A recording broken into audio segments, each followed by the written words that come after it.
L'association des producteurs de pétrole africains s'aligne. Les 18 pays membres de l'APA soutiennent le récent accord de l'OPEP, celui de réduire la production de pétrole pour rééquilibrer le marché et faire remonter le cours de l'or noir en baisse depuis 2014. Les pays africains producteurs de pétrole consentent également à la réduction ou au gel du pétrole brut pour permettre au prix du baril de pétrole de remonter. Le 30 novembre dernier, l'organisation réunie à Vienne a décidé de réduire sa production quotidienne de 1,2 million de barils.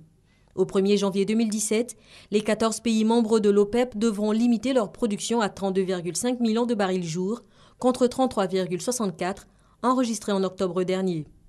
Historique, le cartel n'avait pas réagi ainsi depuis la crise financière post-Lehman Brothers de 2008. Le cours du baril avait plongé de 147 à 35 $. Cet accord obtenu après 2 mois d'intenses discussions épargne cependant 2 des 5 pays africains membres de l'OPEP. La Libye, plongée dans une guerre civile, et le Nigeria en proie à des attaques rebelles sur ses installations pétrolières dans le delta du Niger.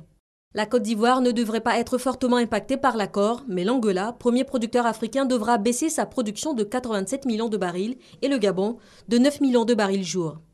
Un gros effort à fournir pour ces économies largement dépendantes de l'or noir. Ces pays-là ont connu d'énormes difficultés financières ces derniers 18 mois. Alors, l'OPEP a décidé justement de faire table rase de toutes sortes d'antagonismes, de toute rivalité géopolitique qui existe entre certains pays, pour pouvoir donc revenir à la réalité des choses, pour éviter ce que j'ai appelé souvent un suicide collectif.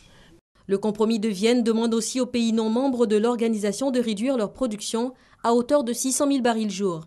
La Russie, premier producteur mondial, consent à délester sa production de 300 000 barils à condition que le cartel respecte ses engagements. À l'annonce de cet accord, les cours de l'or noir ont augmenté de près de 10%. À New York, le coût du baril a atteint 50,10 $.